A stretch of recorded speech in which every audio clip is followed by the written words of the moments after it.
Гэхдээ эрчим хүчний салбар дээр нэг худалдаа авах систем гэж юм байдаг байхгүй юу? Яг үгүй гэвэл бүх станцууд эрчим хүчээ диспетчерийн үндэсний төв рүү нийлүүлээд диспетчерийн үндэсний төвөнд цаашаа тараагаад тэнгуүтээ нөгөө нэг та хэдийн бүх мөнгө чинь диспетчерийн үндэсний төв рүү ороод тэгээд диспетчерийн үндэсний төв буцаагаа тараадаг гэсэн.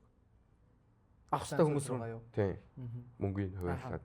Тэнгуүт тийм юм байх шиг байхгүй болно. Гадаадд яадаг вэ гэвэл энэ системийн алтай байхгүй юу? Яг би одоо яривал ингээд нэг дарга марга гэл нэг ингээд нэг хүн болгоны ярьдаг юмыг яривал ярина л та. Гэхдээ энэ бол та хэдийн бодож илүү дип юм байхгүй юу? Угийн систем нь буруу тавигдсан байгаа. Одоо жишээ нь хөвчлаа гэдэг ба штэ. За хөвчлаа тэгээ яах юм? Хөвчлаа тэгээд яаж бид станцууд, хувь станцууд өв хүмүүс рүү нийлүүлэхийн гэдэг системийг хинч ярихгүй байгаа штэ. Үгүй мэдэхгүй байгаа штэ.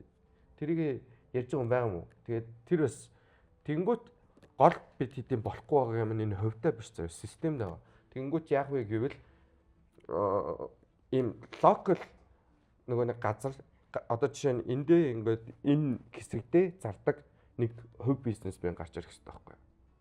Тэгжиж тэр одоо ингээд дүүт рүү бүгдээрээ зархаа болно.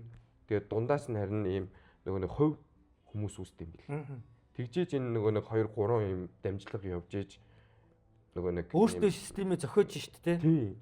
Тэгжиж ингээд зүү тогтолцоо нь яг ингээд шууд харьцаж үнээд шууд тохирч чадчих байгаа байхгүй бас нэг талаараа. Тэгэхгүй бол одоо яг үнэндээ ингээд амар ядаргаатай толгойтой хэрүүлээд байгаа байхгүй. Гэт наа дарганаар марганаар чи дарга нартайгаа тэмцэж ил миний комментэн дээр амар их бичдэг. Гэхдээ тэр чин бол одоо common bros те. Би одоо яах юм? Би одоо гэт нэг цаас бас барай шүүх цагтаагаар яваад ирэхгүй те. Бид нар өөрчилж чадах болов? Чадна шүү дээ. Монголчууд. Гэхдээ тэгээд одоо ер нь тэгэл яриа л ах хэрэгтэй л байна.